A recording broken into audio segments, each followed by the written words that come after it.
নমস্কাৰ PB news অসমলৈ আপোনালোকক স্বাগতম জনাইছো মই পংকজ বৰুৱা চাওঁ আহক আজি দিনটোৰ কেইটামান উল্লেখযোগ্য খবৰ প্ৰথমে আহোঁ ৰাজ্যিক খবৰ অসম অৰুণাচল সীমান্তত বনকৰ্মীৰ ওপৰত গুলীচালনা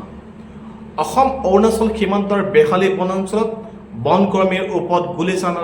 গুলীচালনাৰ ঘটনা সংঘটিত হৈছে অভিযোগ অনুসৰি সীমান্তৱৰ্তী অঞ্চলত অবৈধ কাঠ কটাক লৈ উত্তেজনাৰ সৃষ্টি হয় আৰু সেই সময়তে বনকৰ্মীক লক্ষ্য কৰি প্ৰায় 16 ৰাউণ্ড গুলীচালনা কৰা হয় ঘটনাৰ তদন্ত আৰম্ভ কৰিছে সংশ্লিষ্ট কৰ্তৃপক্ষই অসম জাপান অংশীদাৰিত্ব শক্তিশালী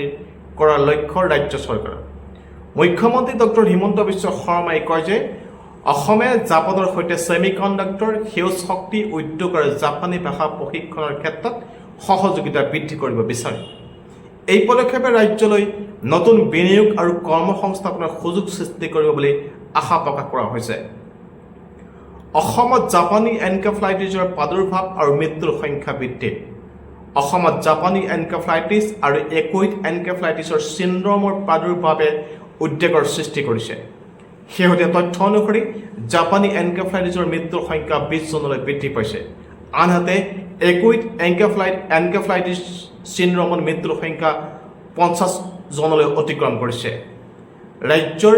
বিভিন্ন জিলাত নতুনকৈ ৰোগী চিনাক্ত হোৱাৰ পিছত স্বাস্থ্য বিভাগে পৰিস্থিতিৰ ওপৰত কটকটীয়া নজৰ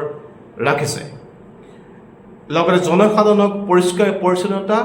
বজাই ৰখা আৰু জ্বৰ বা অসুস্থতা দেখা দিলে তৎক্ষণাত চিকিৎসকৰ পৰামৰ্শ ল'বলৈ আহ্বান জনাইছে ৰাষ্ট্ৰীয় খবৰ মোদীক ইণ্ডোনেছিয়াৰ সৰ্বোচ্চ অসামৰিক সন্মান প্ৰধানমন্ত্ৰী নৰেন্দ্ৰ মোদীক ইণ্ডোনেছিয়া চৰকাৰে দেশখনৰ সৰ্বোচ্চ অসামৰিক সন্মান প্ৰদান কৰিছে জাকাৰ্টাত অনুষ্ঠিত বৈঠকত দুয়োখন দেশৰ মাজত বাণিজ্য প্ৰতিৰক্ষা আৰু কৌশলগত সহযোগিতা অধিক শক্তিশালী কৰাৰ বিষয়ত গুৰুত্বপূৰ্ণ আলোচনা অনুষ্ঠিত হয় 2008 চনৰ আহমেদাবাদ বিস্ফোৰণ গোচৰত উচ্চ ন্যায়ালয়ৰ ৰায় 2008 চনৰ আহমেদাবাদ ধাৰাবাহিক বোমা বিস্ফোৰণৰ গোচৰত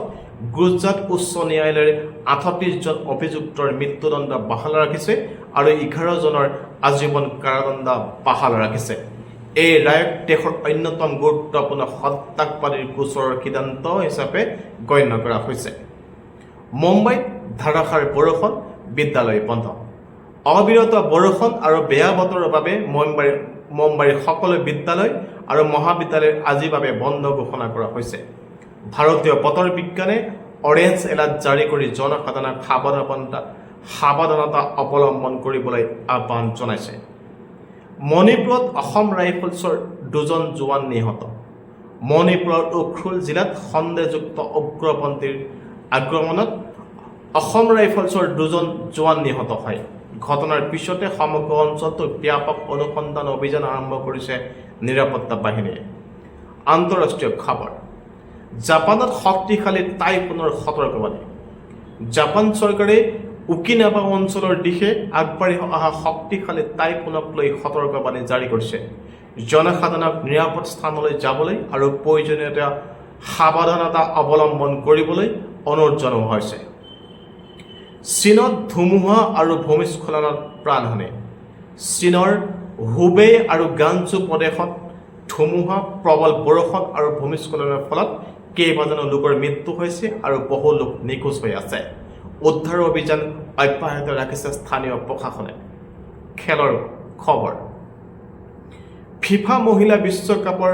কোৱাৰ্টাৰ ফাইনেলত ফিফা মহিলা বিশ্বকাপত বেলজিয়ামে আমেৰিকাক পৰাস্ত কৰি কোৱাৰ্টাৰ ফাইনেলত প্ৰৱেশ কৰিছে আনহাতে স্পেইনেও পৰ্তুগালক পৰাস্ত কৰি শেষ 8ম স্থানত নিশ্চিত হৈছে বিশ্বকাপৰ নকআউট পৰ্ব অধিক ৰোমাঞ্চকৰ হৈ পৰিছে আৰু এই আছিল আজিৰ দিনটোৰ কেইটামান উল্লেখযোগ্য খবৰ আজিলৈ আহোঁ ধন্যবাদ